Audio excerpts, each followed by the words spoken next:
Hey everyone, what's going on? Mark here from TST Industries, back in the garage with another installation video. Today we are working on this brand new 2022 Yamaha R7, and we will be installing our TST captive chain adjusters. We designed these chain adjusters with one thing in mind: ease of use. When you remove your rear axle or your rear wheel, or you're trying to adjust your chain, sometimes you will find that the OEM chain adjusters can be a little pesky to work with and can create some headaches. So we wanted to fix that, and our chain adjusters do just that. They remain captive in the swing arm anytime you work on your bike. They do have a spool boss, so on the R7 it might be a little redundant for the spools to be used on there, but in case you wanted to, you can do that as well. And most importantly, they don't change the chain slack unless you want them to. So when you install them, you take the wheel off, you don't have to fight with your chain slack anymore. It remains exactly where you want it to unless you changed it. No specialty tools are needed for this installation outside of a 27mm socket, a 12mm socket or box wrench, and a torque wrench. And it's a pretty straightforward installation. So let's go ahead and dive right in, get this transformed, and make working on your bike much easier. So to begin this installation procedure of our captive chain adjusters, you want to grab your 27mm socket, put it on a breaker bar if you have one, and break the axle nut loose. You don't want to remove the axle nut, but you do want to break it loose to where you have some flexibility and adjustment in the swing arm and in the OEM chain adjusters. So we're going to break it loose to where it's almost sitting flat, completely flush on the surface of the axle rod. At this point, you can see the chain adjuster, the OEM chain marking tool is loose. That's good. That means that the internal components are also loose. We'll take our 12mm box wrench, or if you have a deep socket, we have one of these nifty little wrenches here, and you're going to want to remove the rear OEM chain adjuster nuts. These are both 12mm nuts, and you're going to want to push these to the side. We are going to reuse these. And you can see what I'm talking about. We loosened up the axle, and this is already falling apart. Our chain adjusters will prevent this and will make working on your bike much, much easier. There's also a washer there. So 2 nuts and a washer, push those to the side. You can now remove the OEM end cap. Now, to install our TST captive chain adjusters, it's important to note that although these look similar, there is a difference. The left side, or the clutch lever side, is a little bit taller. The cutouts are a little bit different, so please keep that in mind. When installing these, you want the engraved TST logo to be facing the top, of course, and you want the spool boss to be sitting on the outer face of the swing arm. You don't want it on the inside because that just makes no sense and might interfere with your chain, your sprocket, or your brake rotor on the other side. Now, we're ready to install this, but it's important to know if your tolerances are very tight, you may need to adjust your swing arm or loosen up your axle nut a bit more. You will need some elbow grease on this. This is a pretty tight tolerance. If you have been riding this bike, there is debris and dirt inside of this swing arm. So any friction inside there will cause a little bit of resistance when installing our chain adjusters. You're gonna wanna grab the provided spring from our kit. There's 2 bolts, 2 springs, and 2 chain adjusters. Chain adjusters are the only thing that's different from side to side. You can grab one of the springs, insert it into the recess in the provided chain adjuster for the correct side, and slip it over the OEM chain adjuster bolt. Now this is where the elbow grease comes in handy. It might get a little tight in here dealing with this.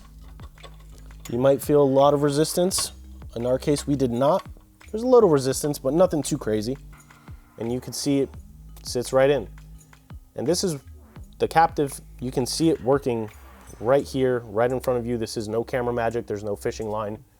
The spring is in there, and it's still perfectly tight to where this doesn't just fly off like the OEM cap does. I think that right there speaks for itself. Worth the money.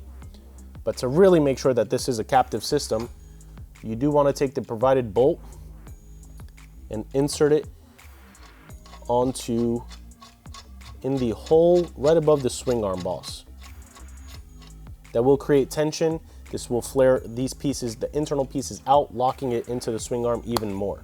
But before doing that, we do want to grab a rubber mallet, or if you don't have a rubber mallet, you can use a hammer with a cloth over it so you don't mar up your swing arm or the chain adjusters.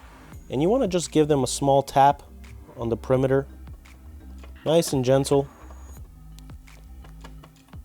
You want to make sure that this is making all the surfaces sit flush on the swing arm so there's no gaps around. And I think at this point I am ready to proceed with tightening this bolt down. Essentially, you want to bottom it out to the surface here. So you'll grab a 6mm hex key and just tighten it down. And that is what really makes these captive. Tightening this bolt down flares out the internal components, spreading them, locking them against the interface of the swing arm. That is what actually makes them captive chain adjusters. Now at this point, you can reinstall the OEM hardware. And if you didn't loosen up your rear axle nut too much, your chain slack should not be affected. However, because you did loosen it up at all, we recommend checking your chain slack and referring to the owner's manual of your bike. Sometimes they have a sticker on the swing arm. On this bike, they do not. Oh, no, they do not. And see what the recommended chain slack is for your machine. I want to just give it a nice little half turn here because we don't want to adjust the chain slack. I want to reinstall the secondary nut. The secondary nut will interface with the first one, locking them both in place. Just give it a nice turn until it doesn't turn anymore. Now we can go ahead and repeat those steps for the opposite side and get the other chain adjuster installed.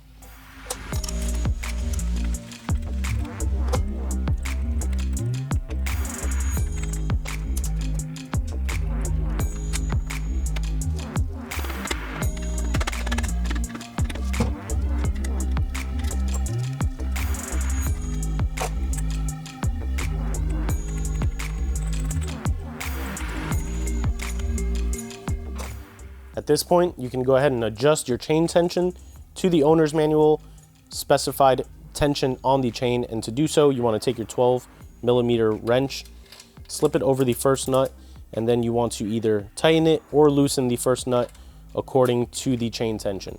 Before doing both sides, you want to see where you're at on one side by using these notches, OEM notches on the swing arm. That's a really good tool to make sure both chain adjusters are adjusted at the same length, the same distance, so your wheel isn't crooked. Once you have the appropriate tension on your chain, you want to go ahead and make the final tighten on the chain adjuster system. And to do so, sometimes it's easiest to use 2 wrenches, but in this case, using one on the secondary nut actually provides all the tension you need and all the adjustment you need to make sure both are locked down. And now you want to repeat that on the other side. Now at this point, you want to grab your torque wrench and set it to the specified recommended torque spec for the rear axle nut, which is 65 Newton meters or 48 foot-pounds.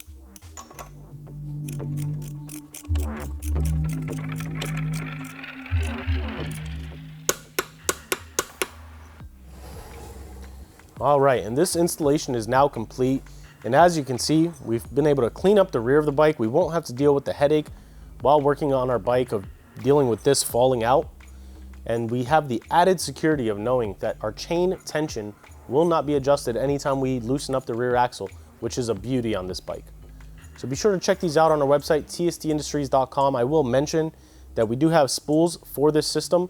On the R7, they may not be needed because of the new addition of the spool bosses on the swing arm, but we do have the spools available.